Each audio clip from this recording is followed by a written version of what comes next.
A millionaire saw the maid crying in the hallway. The next day, he gave her a life-changing offer. But before we dive into the full story, let me know where you're watching from and what time it is now. Subscribe to the channel and let's get started. The hotel hallway stretched long and dim, its carpet muffling Nathan Whitmore's steps as he moved toward the elevator. The air carried the faint tang of lemon polish, a sterile scent clinging to the walls like a memory too stubborn to fade. He adjusted his cufflinks, the soft clink breaking the silence, his hazel eyes scanning the empty corridor. A rare business meeting had drawn him from the quiet of his colonial estate, where shadows of his late fiancée lingered and his father's unsorted papers cluttered the study, a task he'd avoided since the crash. Tonight, he craved only that solitude. A muffled sob stopped him, sharp and fleeting, like a bird's cry at dusk. Nathan paused, his hand hovering over his watch, a nervous habit stirring. He stepped closer, drawn by a pull he couldn't name, like a river finding its course. Behind a service cart, a young woman knelt, her maid's uniform wrinkled, dark hair spilling from a loose bun. She clutched a phone, her voice low, trembling. "Please, Mom, don't sell it. It's all we have of Dad. I'll find another way for Ellie's medicine." Nathan's breath caught. Her words held a weight he knew. Loss, love, the fight to hold on. He should have walked away, but her voice, raw yet steady, held him like a hearth's warmth in winter. She stood, wiping her eyes, unaware of him. Her name tag read Claire. Her brown eyes, red-rimmed but fierce, met his for a moment before she turned, gathering her cart. "Excuse me," Nathan said, his voice quieter than intended, like a whisper through tall grass. Claire froze, her shoulders stiffening, as if braced for judgment. "I couldn't help but overhear. You're in trouble?" Her gaze dropped to the floor, then lifted, wary but not weak. "It's nothing, sir. Just family matters." Her words were clipped, a shield raised. Nathan hesitated, his reserve clashing with the stir in his chest. His thoughts drifted to the estate's study, its chaos of papers needing order, a solution sparked by her strength. "I have a job, at my estate, organizing my late father's archives. It pays well. Live in, if that helps." The offer spilled out, impulsive yet fitting, like water breaking a dam. Her dignity, woven into her quiet fight, demanded it. Claire's eyes narrowed, searching his face. "Why me? You don't know me." Her voice held no accusation, only the caution of someone scarred by trust. "I heard enough," Nathan said simply, his hands stilling at his sides. "You're strong. I need someone who cares about the details. Starts tomorrow if you're willing." She studied him, her fingers tightening on the cart, hands worn from work. The hallway held its breath, the hum of a distant vacuum the only sound. "I'll think about it," she said finally, her tone soft but firm, like earth turned fresh. She pushed the cart past him, her steps quick, purposeful. Nathan watched her go, his heart a mix of relief and unease. He'd meant to help, but her eyes, those brown eyes with a fire he couldn't name, carried a flicker of something deeper. Recognition, perhaps, or a secret she didn't yet know she held, like a shadow glimpsed in dawn's light, tying her to his world in ways neither could name. He turned toward the elevator, the clink of his cufflinks resuming. The offer was a small gesture, yet it felt like a stone dropped into a still pond, its ripples spreading. Claire's face lingered in his mind, not as a stranger, but as a figure from a story unread. As the elevator doors closed, he wondered what he'd set in motion.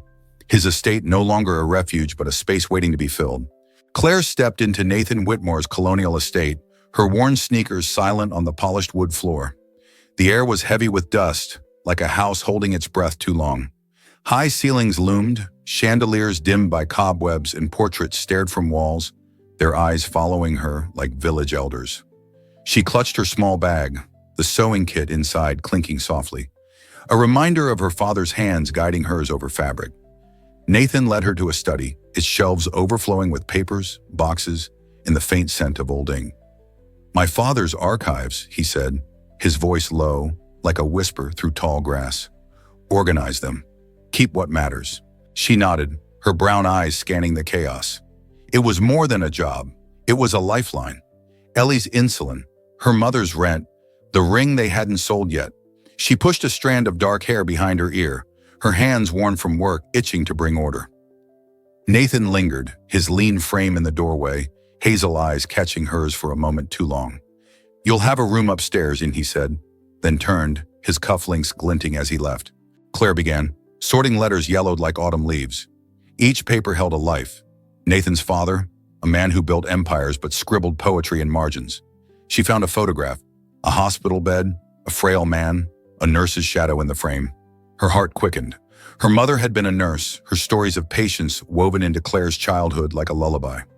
She shook her head, pushing the thought away, and stacked the photo with others. The work was steady, her hands moving like a weaver's, threading order through chaos. Nathan passed by hours later, his steps slowing. "You're fast," he said, leaning against the doorframe, a faint smile breaking his reserve, like a willow bending softly. Claire glanced up from a ledger, her hands pausing. "I like things neat," she said, her voice soft but firm, like earth turned fresh. "This place, it's got stories." He nodded, his gaze drifting to the photograph she'd set aside. "That was my father," he said, his tone carrying a weight she recognized. Loss, unhealed. She wanted to ask more, but her phone buzzed.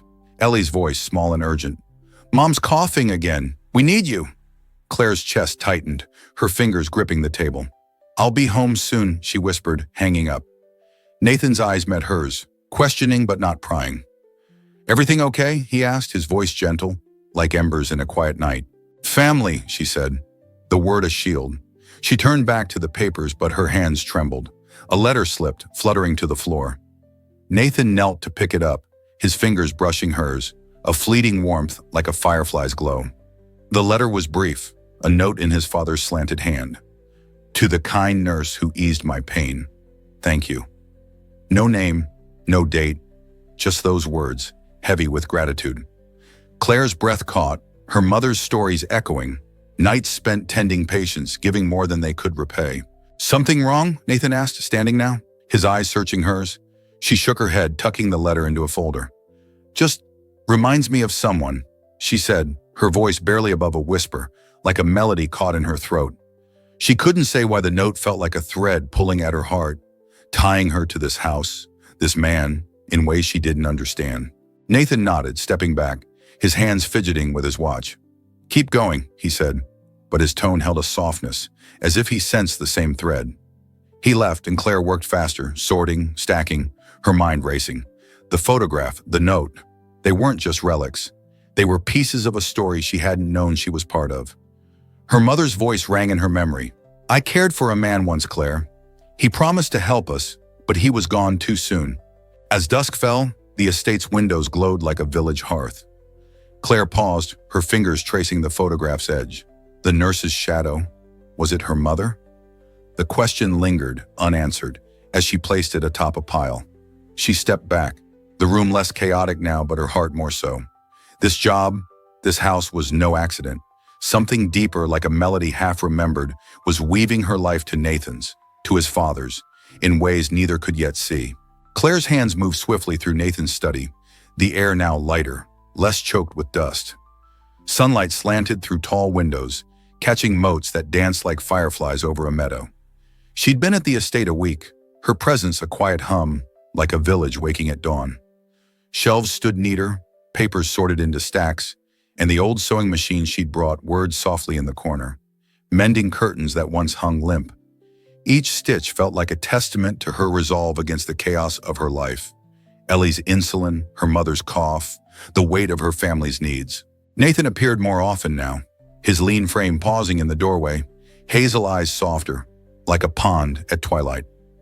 "You've changed this place," he said one morning, his voice low, almost startled. Claire glanced up from a ledger, her brown eyes meeting his, a spark of pride flickering. "It's just work," she said, but her lips curved, a rare smile breaking through, fragile as moonlight. She turned back to the curtains, her needle flashing, but his gaze lingered, warm and heavy, like a hearth in winter. He stepped inside, picking up a photo from her pile, his father, a frail man in a hospital bed. "You're careful with these," he said, his fingers tracing the frame, a gesture as tender as a willow bending softly. Claire nodded, her hands pausing.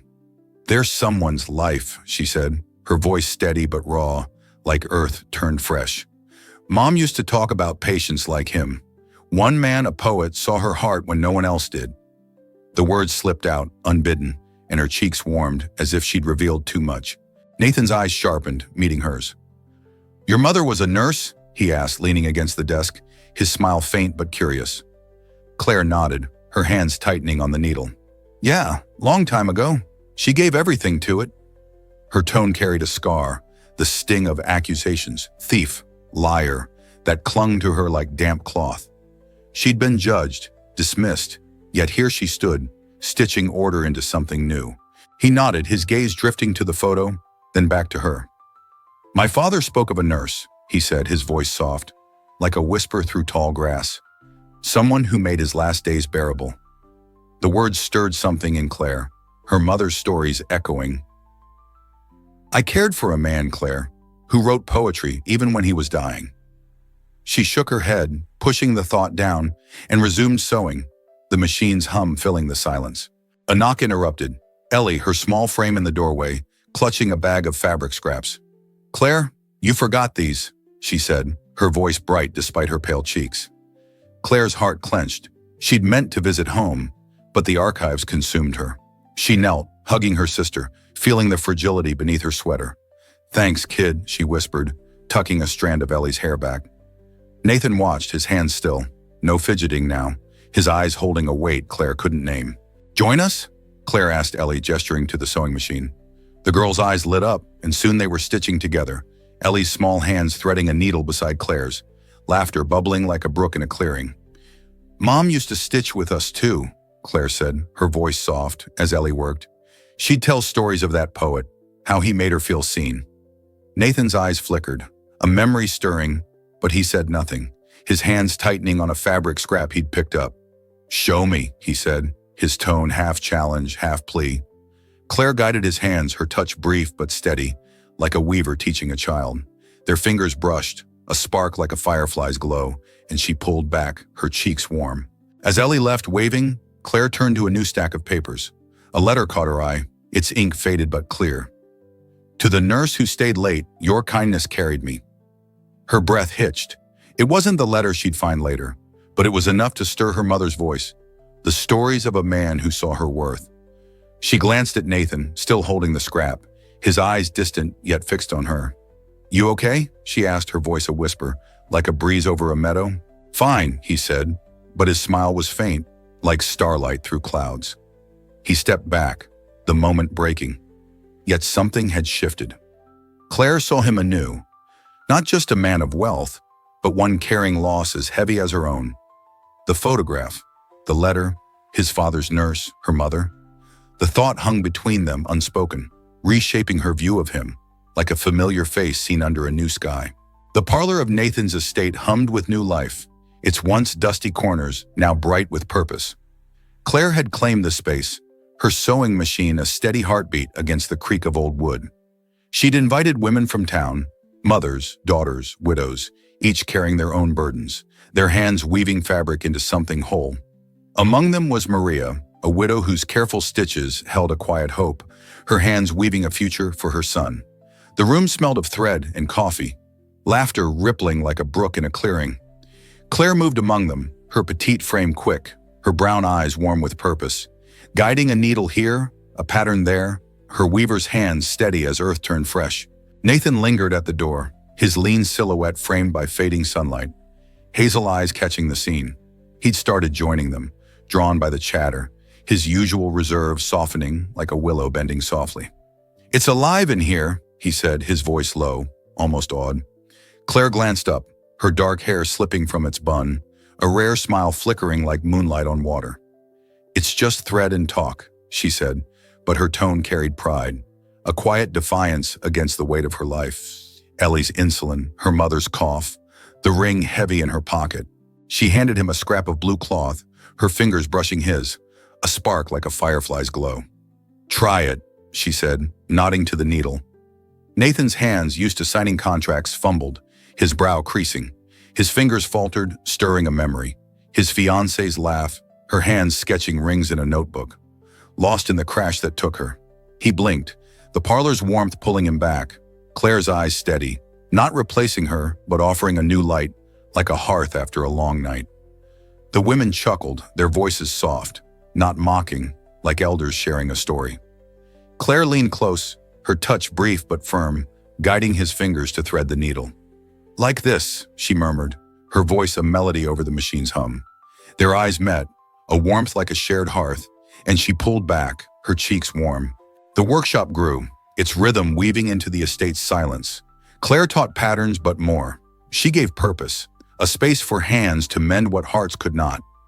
Nathan watched her, his cufflinks still, his fidgeting gone. He saw her scars, the false theft accusations, the weight of family, and her strength, a bloom through hardship. "You're good at this," he said one evening as the women left, their laughter fading like a bird's call. Claire shrugged, tucking a needle away. "It's what I know," she said, her voice raw, like earth after rain. "Dad taught me to sew, said it holds things together." Nathan nodded, his gaze drifting to a photograph on the wall, his father smiling, before the cancer took him. "He'd have liked this," he said, almost to himself. Claire followed his eyes, her heart quickening. Her mother's stories echoed.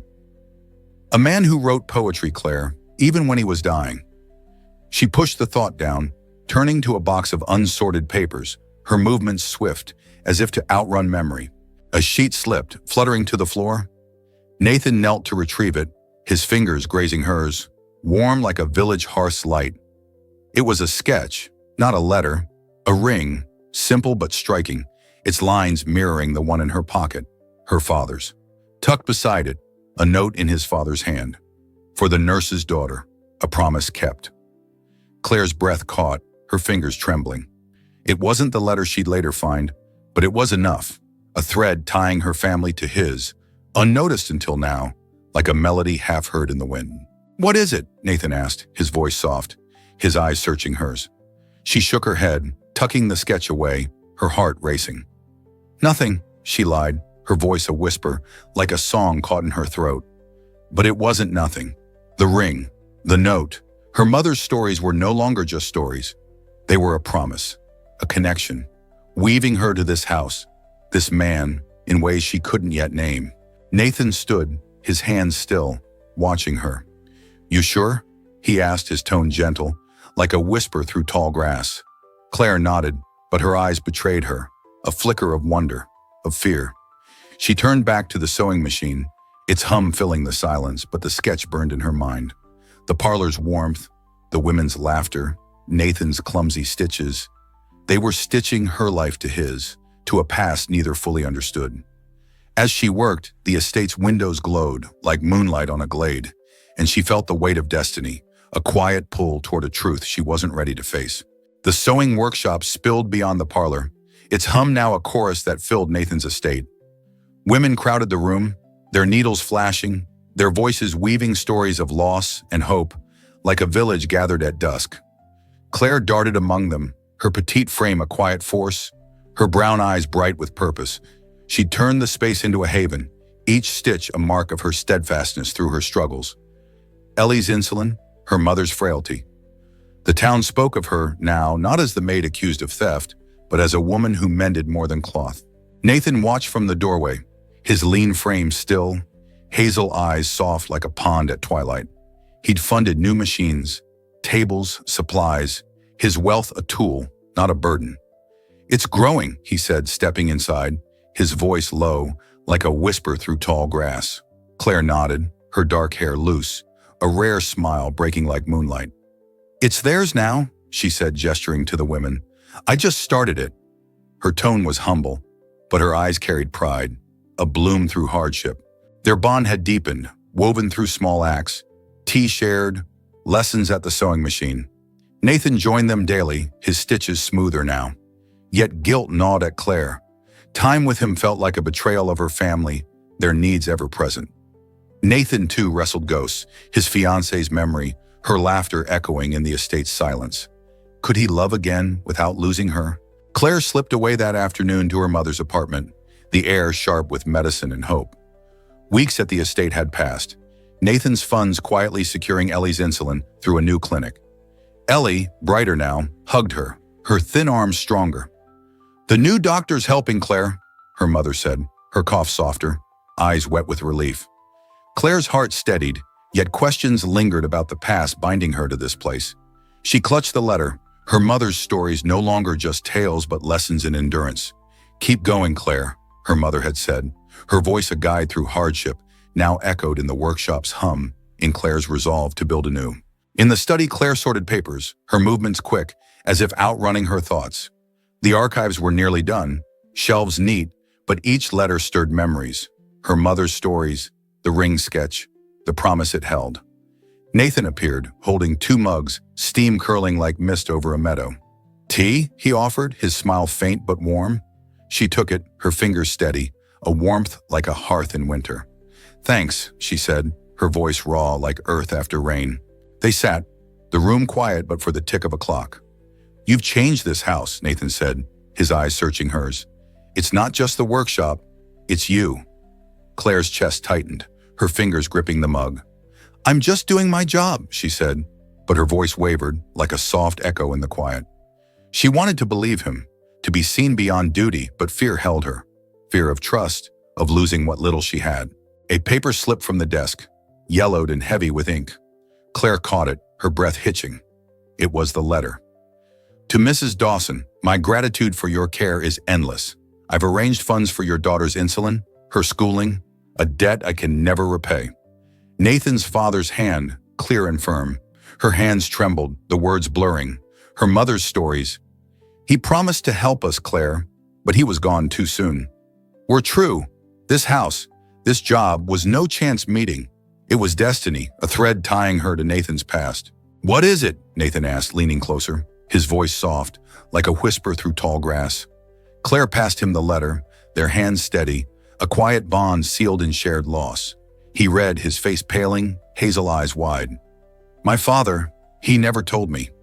His voice broke, a crack in a village well, revealing the depth of his loss.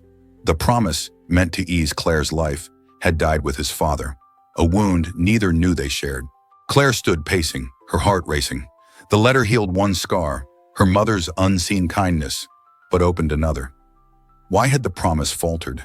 Had her family's struggles been for nothing? Nathan followed, his hand hovering, not touching, like dawn's glow in the quiet. I didn't know, he said, his tone raw, urgent. But I'm here now. Let me help. His words were no savior's pledge, but a man's plea, equal and earnest. She met his eyes, seeing not wealth or pity, but a shared ache, a bridge across their worlds. The workshop's hum lingered, the women's laughter echoing, but the letter changed everything. It wasn't just her past, it was theirs, woven like a quilt, its stitches fragile but strong. As the estate's windows glowed like a village hearth, Claire felt her heart ripple, not just healing, but opening to something deeper, something she wasn't ready to name. The parlor of the estate glowed with purpose, its sewing machines quiet but warm from the day's work. Claire stood at the oak table, her sketchbook open, pencil tracing a plan for Bridge House, a community center for skills, dreams, and second chances. Her brown eyes were bright, her petite frame steady, as she marked out rooms for sewing classes, literacy groups, a space for healing. Nathan leaned over, his lean silhouette framed by sunlight, his hazel eyes catching her work. It's real now, he said, his voice low, like a whisper through tall grass. He added a note, funds for teachers, supplies, his wealth a tool, not a crown. Claire paused, recalling Maria, a widow from the workshop, who'd sold her first quilt to pay her son's school fees. This center, she said, is for people like her to build lives, not just dreams. Nathan nodded, his eyes bright with purpose, their hands brushing over the paper, a shared flame kindling, a dream taking root like a seedling in spring. Claire's heart raced, the letter from Nathan's father. To Mrs. Dawson, my gratitude for your care is endless. Burning in her mind, its promise of insulin and schooling a thread tying her mother's past to this house, this man. The workshop's hum, the women's laughter, Nathan's support easing Ellie's care and her mother's cough. They were no accident. Yet questions lingered. Why had the promise faltered? She glanced at him, his eyes soft, like a pond at twilight, and felt a pull, fragile as a bloom through hardship. They stepped into the garden, dusk settling like a soft veil, roses heavy with the earth's damp breath. Claire sat on a stone bench, the letter folded in her grasp, its weight both anchor and wound. Nathan stood nearby, his frame shadowed against the estate's glowing windows, his face pale like moonlight on a still pond. He wanted to help you, he said, his voice raw, like earth turned fresh. His cancer moved fast. He died before he could see it through. Claire's gaze met his, her eyes wet but steady. "Mom never said his name," she whispered, her voice a melody caught in her throat. "Just that he was kind, wrote poetry, made her feel seen."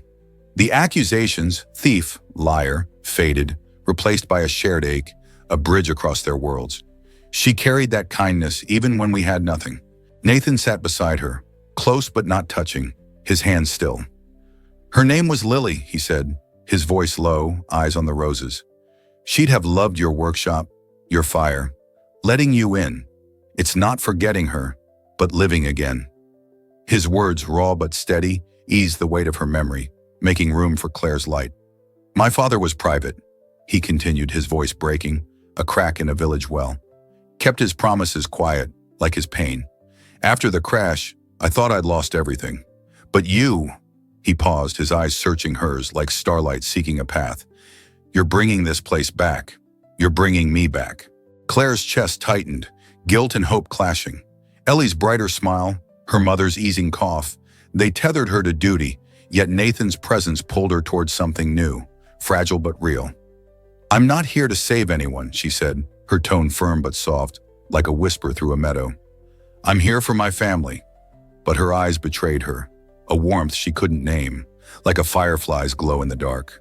He nodded, his gaze dropping to the letter. "He'd have wanted this," he said, gesturing to the estate, the workshop, their plans for Bridge House. Not just the money. Claire felt it, the thread of his father's promise, weaving their pasts together, not as debt but as destiny. A nightbird called, its note piercing the silence like a needle through cloth. She wanted to ask more, but the garden's hush held them, a moment too tender to break. They returned to the parlor, the grass whispering through a trail behind them, like a hamlet meadow.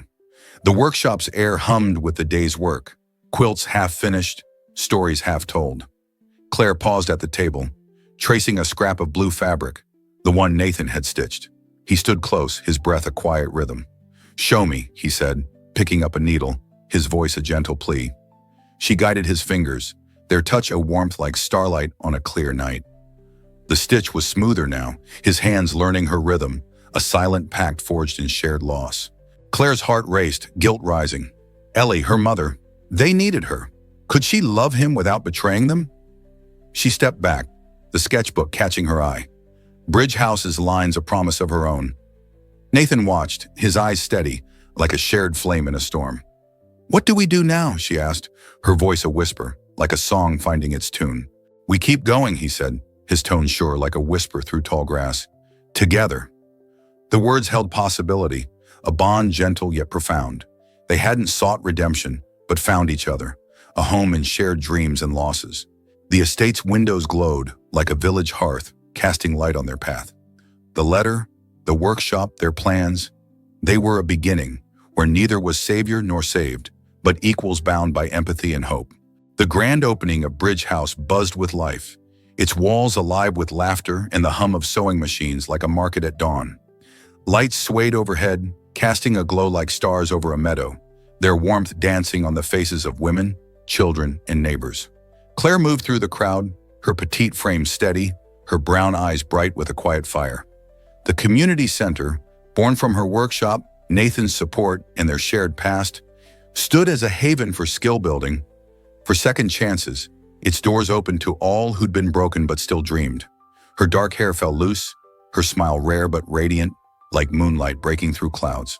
Nathan stood at her side, his lean frame relaxed, hazel eyes soft, no longer shadowed by grief. He'd poured himself into this place, funding classes, machines, a future woven from Claire's vision. The letter from his father, "The nurse's daughter deserves a future," had bound them, their losses stitching them like a quilt. Ellie darted through the crowd, her smile bright, her mother beside her, steadier now, eyes proud. "You did this, Claire," her mother whispered, squeezing her hand, their shared struggles woven into this new beginning. The crowd parted as Claire stepped to a makeshift podium, her grip steady, her voice clear, like earth turned fresh. "This is for us," she said, her words simple, true, for healing, for building, for starting again. Applause surged, warm as a community's embrace. A woman from the workshop, her quilt on display, touched Claire's arm. "You've given us trust again," she said, her voice soft. "No one doubts you now." Claire's eyes stung, the weight of old accusations. Thief, liar, fading, her dignity restored like a bloom through hardship. Nathan's hand brushed hers, a warmth like a shared flame in the night. She glanced at him, her heart full, no longer torn.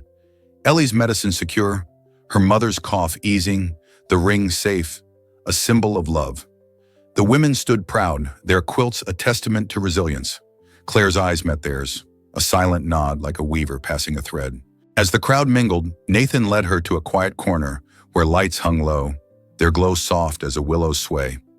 He held a small box, his hand steady. "Claire," he said, his voice low like a whisper through tall grass, "I found something in the workshop. Not a letter." He opened the box, revealing a ring, its design delicate, crafted from a doodle she'd sketched in a sewing class, a whim made real. "I'm not asking out of gratitude," he said, his eyes holding hers, steady as a flame in a storm. "I'm asking because I see you, because I choose you." Claire's breath caught, her fingers trembling, not with fear but with clarity, like a bloom through hardship. The ring wasn't her father's, but it carried the same weight: love, promise, a future. She thought of her mother's stories, Nathan's father, the letter that wove their lives. She thought of Ellie's laughter, the workshop's hum, this house now theirs. "Yes," she said, her voice a whisper, like a melody finding her song. She nodded, not out of duty, but because she saw him, not a savior, but a man, equal in loss and hope. He slipped the ring onto her finger, their hands clasping, warm as a shared flame in the night. The crowd's chatter faded, the lights twinkling above, casting glow like stars. Bridge House pulsed around them, a testament to their shared dreams. Claire felt peace, shared and whole, like hands clasped in quiet understanding. The workshop, the letter, their losses, they'd built something new, a tender beginning woven from empathy and resilience. The night stretched on, the center alive with promise, and as they stood together, their hearts beat as one, a dawn breaking over a world they'd crafted, not as savior nor saved, but as equals, bound by love, history, and hope. If this story moved you, if it reminded you that hope can be found in the most surprising moments, don't forget to like, share, and subscribe to Heartwarming Love Story. We bring you stories that touch the soul, renew your belief in kindness, and highlight what's truly important in life.